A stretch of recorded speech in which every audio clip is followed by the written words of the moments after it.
Bom dia, mais uma manhã com Deus, priorizando a palavra de Deus e nesta manhã do dia 28 de agosto, nós vamos meditar de Jeremias, do capítulo 17 ao capítulo 20, e que a paz do Senhor encha o teu coração nesta manhã. O pecado e o castigo de Judá é o nosso tema do capítulo 17, mas nesse capítulo, nós iniciamos falando sobre o pecado e o castigo de Judá, mas na frente nós vamos falar um pouquinho da sabedoria do Senhor, E quão extraordinário é isso, a confiança de Jeremias que ele tinha no Senhor. Então são assuntos que vão ser mencionados por Jeremias aqui no capítulo 17. O pecado de Judá está escrito com cinzel de ferro, gravado com ponta de diamante em seu coração de pedra e nas pontas dos seus altares. Até seus filhos adoram nos altares, nos postes dedicados à Acera, debaixo de toda árvore verdejante e no alto das colinas, nos montes, nos campos. Entregarei todas as suas riquezas e seus tesouros e seus santuários idólatras como despojos para os seus inimigos. A herança que reservei para vocês lhe escapará por entre os dedos. Farei com que seus inimigos os levem como prisioneiros para uma terra estrangeira, pois minha ira se acendeu como fogo e arderá para sempre. Sabe o que eu percebo aqui no capítulo 17? Que quando ele fala que até os seus filhos adoram, nos montes, nos campos, eu percebo que o nosso pecado, a nossa iniquidade, as nossas práticas que nos afasta de Deus vai perdurando pela nossa geração. Israel é um bom exemplo disso. Eles tinham como ordenança do Senhor instruir os seus filhos, contar de geração a geração os feitos do Senhor. Quando eles começam a se afastar do Senhor e adorar a outros deuses, eles deixam essa prática de levar os seus filhos a conhecer quem era o Deus de Israel. E muitas vezes, queremos que nossos filhos pratiquem algo diferente daquilo que praticamos, ou seja, falamos algo e praticamos outra coisa totalmente diferente. Claro, os filhos são guiados pelos exemplos que damos a eles, Então, aqui é nítido, até os filhos passaram a adorar outros deuses. Então, quão importante é o nosso posicionamento, a nossa prática diária de cristianismo. Isso não só inspirará as próximas gerações, como levará eles a também caminharem nos caminhos do Senhor. Não adianta eu dizer para o meu filho, leia a Bíblia, se eu mesmo não leio a Bíblia. Não adianta eu dizer para os meus filhos, a oração é poderosa, você deve orar a Deus. Se eu não tenho uma prática de oração, eles vão seguir o meu exemplo. Então aqui Israel no capítulo 17 levou os seus filhos à prática de adoração a outros deuses, e com isso nós estamos vendo não só os pais, mas os filhos distantes de Deus na prática daquilo que é abominação aos olhos do Senhor. Passando essa primeira parte, nós vamos ver já Jeremias falando sobre a sabedoria do Senhor. E ele começa dizendo assim: assim diz o Senhor, maldito é quem confia nas pessoas e que apoia na força humana e afasta o seu coração do Senhor. Isso aqui é sabedoria do Senhor. É você andar aqui nessa terra, não com a visão humana, mas a visão de Deus estabelecida através da palavra para a sua vida. A nossa regra de fé, a nossa prática deve ser guiada pela palavra de Deus. Então eu sei que muitas vezes, né, nós andamos aqui nessa terra e claro, temos pessoas que nós admiramos, mas a nossa confiança não deve estar em pessoas, deve estar em Deus, porque essas pessoas podem nos decepcionar. E precisamos perdoá-las e prosseguir. Confiando nelas? Não, confiando no Senhor. Quando você confia no Senhor, é muito mais tranquilo você se relacionar com pessoas sabendo que elas são tão falhas quanto você. E aí ele fala, é como, né? Arbusto solitário no deserto, não tem esperança alguma, habitará em lugares desolados e estéreis, numa terra salgada onde ninguém vive. Então, o que ele está falando aqui? Quem não confia em Deus, confia em homem, vai viver dessa forma aqui, como arbusto solitário no deserto, né? Então, aquela pessoa que desconfia de tudo e todos, tem dificuldade em se relacionar com pessoas, porque foram decepcionadas, né? Então, aqui ele nos traz a sabedoria do Senhor para os nossos relacionamentos. Feliz é quem confia no Senhor, cuja esperança é o Senhor. É como a árvore plantada junto ao rio, com raízes que se estendem até as correntes das águas. Não se incomoda com calor e as suas folhas estão sempre verdes. Que resultado você quer na sua vida e nos seus relacionamentos? Ser como uma árvore, um arbusto solitário no deserto, não tendo esperança alguma? Ou você quer ser como uma árvore plantada junto ao rio? Decida confiar no Senhor. E quando você confia no Senhor, você sabe sim que nos seus relacionamentos as pessoas podem te decepcionar, como você também pode decepcionar a elas. E tudo bem, você libera perdão, você, joga fora todo e qualquer ressentimento e você prossegue olhando para Jesus, autor e consumador da sua fé. Vamos continuar aqui. Não teme aos longos meses de seca. Olha só, o privilégio que é confiar no Senhor e quantas coisas você pode colher da confiança que você tem no Senhor. Você não teme a longos meses de seca e nunca deixa de produzir frutos. Olha que coisa linda! Aqui, por exemplo, no Centro-Oeste, né, Brasília, nós temos nesse período uma seca muito forte. Mês de agosto é um dos meses mais difíceis aqui no DF, né? Aqui em Brasília, por exemplo, nós tivemos umidade do ar batendo recorde esses dias de 12%, né? Então é muito difícil, as pessoas têm muita dificuldade de respirar, tem problemas respiratórios nessa época. Mas uma das coisas que mais me impressiona são os ipês. Eles florescem nessa época do ano. Aqui perto da minha casa, eu tenho um ipê amarelo. Gente, quando eu saio de casa, que eu vejo aquele ipê amarelo, eu tenho vontade de fotografá-lo todos os dias, porque ele é a prova viva que mesmo tendo uma sequidão tão intensa, é possível florescer. Sabe por que ele floresce? Porque as raízes dele não estão no superficial, ela está profundo. No profundo ele tem recursos, ele tem água, ele tem nutrientes para florescer na época mais seca daqui. Não é maravilhoso? Todas as vezes ele me ensina. Temos o ipê roxo, rosa, o branco, o amarelo, e eles têm o tempo certo ali de florescer, né? Trazendo um colorido em meio à sequidão desta época. Então, quando eu olho aqui para aqueles que confiam no Senhor, eu lembro do ipê.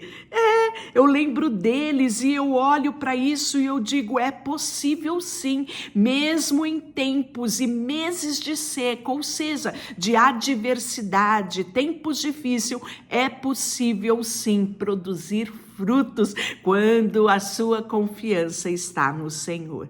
O coração humano é mais enganoso do que qualquer coisa. É extremamente perverso.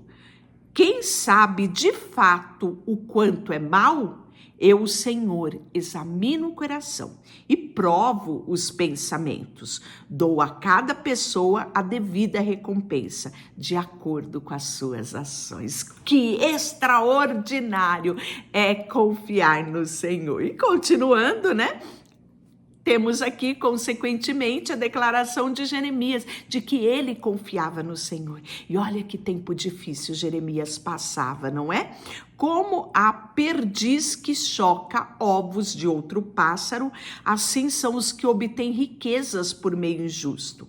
Na metade da vida perderão suas riquezas, no qual não passaram de velhos tolos. Nós, porém, adoramos diante do teu trono eterno, exaltado e glorioso. Ó Senhor, esperança de Israel, todos se afastaram de ti, serão envergonhados, serão enterrados no pó da terra, pois abandonaram o Senhor, a fonte da água viva.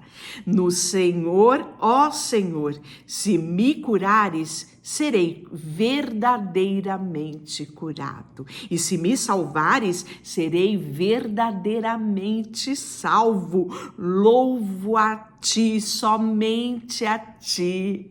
Isso é uma declaração, uma oração de Jeremias que está no 17:14. As pessoas zombam de mim e dizem: onde está esta mensagem do Senhor? Por que suas profecias não se cumprem, Senhor? Não abandonarei o meu trabalho como pastor do teu povo. Não pedi que enviastes calamidades. Ouviste tudo o que eu disse, Senhor, não me aterrorizes. Somente tu és o meu refúgio no dia da calamidade. Traze vergonha e desespero sobre os que me perseguem, mas não permitas que eu fique envergonhado e desesperado. Traz sobre eles um dia de calamidade. Sim, traze sobre eles destruição em dobro. Assim diz o Senhor: vá e fique junto aos portões de Jerusalém.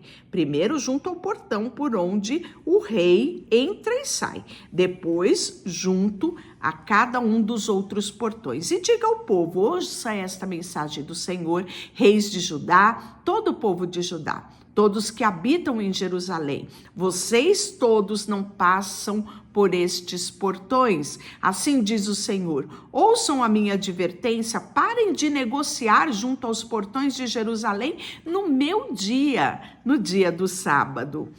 Não trabalhem no sábado, mas façam dele um dia santo. Foi o que ordenei aos seus antepassados, mas eles não deram ouvidos e nem obedeceram.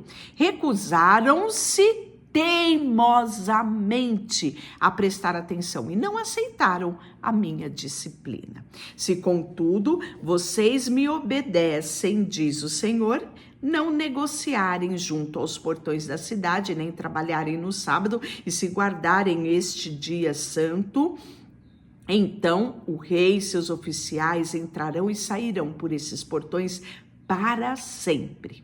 Sempre haverá um descendente de Davi sentado no trono de Jerusalém. Os reis, seus oficiais, entrarão, sairão em carruagem, cavalos, no meio do povo de Judá. E esta cidade permanecerá para sempre, de todas as partes ao redor de Jerusalém, na cidade de Judá e Benjamim, nas colinas do oeste, da região montanhosa do Neguebe, virá gente para apresentar holocaustos e sacrifício. Trarão oferta de cereais, incenso, ofertas de gratidão ao templo do Senhor. Mas se vocês não me ouvirem e não guardarem o dia santo como o dia que trouxerem nesses dias cargas, mercadorias pelos portões de Jerusalém, como nos outros dias, porém fogo nesses portões. O fogo se espalhará até os palácios e os consumirá, e ninguém será capaz de apagar estas chamas. E aí, o capítulo 18 talvez seja o capítulo mais famoso do livro de Jeremias, porque traz a passagem, né, onde Jeremias, por ordem do Senhor, desce à casa do oleiro. Isso mesmo, o Senhor deu outra mensagem a Jeremias: desça até a casa do oleiro e lá lhe falarei. Fui à casa do oleiro e o encontrei trabalhando em rodas, mas o vaso de barro que ele estava fazendo não saiu como ele desejava. Isso mesmo, ele amassou o barro e começou novamente a fazer um outro vaso. Então, na outra versão, né, fala que ele estava ali e de repente o vaso se quebrou na mão do oleiro. O oleiro novamente começa a fazer um novo vaso. E aí, então o Senhor me deu esta mensagem: ó Israel, acaso não posso fazer com vocês o mesmo que o oleiro fez com o barro? Como o barro está nas mãos do oleiro, vocês estão nas minhas mãos. Se eu anunciar que uma nação, reino, será arrancada, derrubada e destruído, mas esta nação abandonar os seus caminhos, não a destruirei, como havia planejado. E se eu anunciar que plantarei e edificarei uma outra nação ou reino, mas se esta nação praticar o mal e não quiser obedecer, não abençoarei, como havia declarado. Isso me faz muito lembrar das promessas, né? Bênçãos e maldições declaradas lá no livro de Deuteronômio 28. Lá está sempre condicionado: se atentamente ouvires a voz do Senhor teu Deus, né? Serás abençoado no campo, serás abençoado na cidade, será abençoada a tua colheita, será abençoado os teus filhos, será abençoado. Então, mas logo em seguida tá: mas se não ouvires a voz do Senhor e praticar aquilo que não agrada ao Senhor, ao invés de bênção, você terá maldição. Então, a escolha é dada a nós. Nós temos o poder de decisão, o poder de escolher. É isso que Deus está repetindo aqui através de Jeremias na famosa casa do oleiro. Portanto, Jeremias vai e proclame a todo o povo de Judá e aos habitantes de Jerusalém: assim diz o Senhor, planejo calamidade sobre vocês e não bem. Por isso, cada um abandone os seus maus caminhos e faça aquilo que é certo. Não perca tempo. O povo respondeu: continuaremos a viver como quisermos e a seguir os desejos teimosos do nosso coração perverso. Olha a decisão do povo aí. Prestou bem atenção? Isto é um alerta.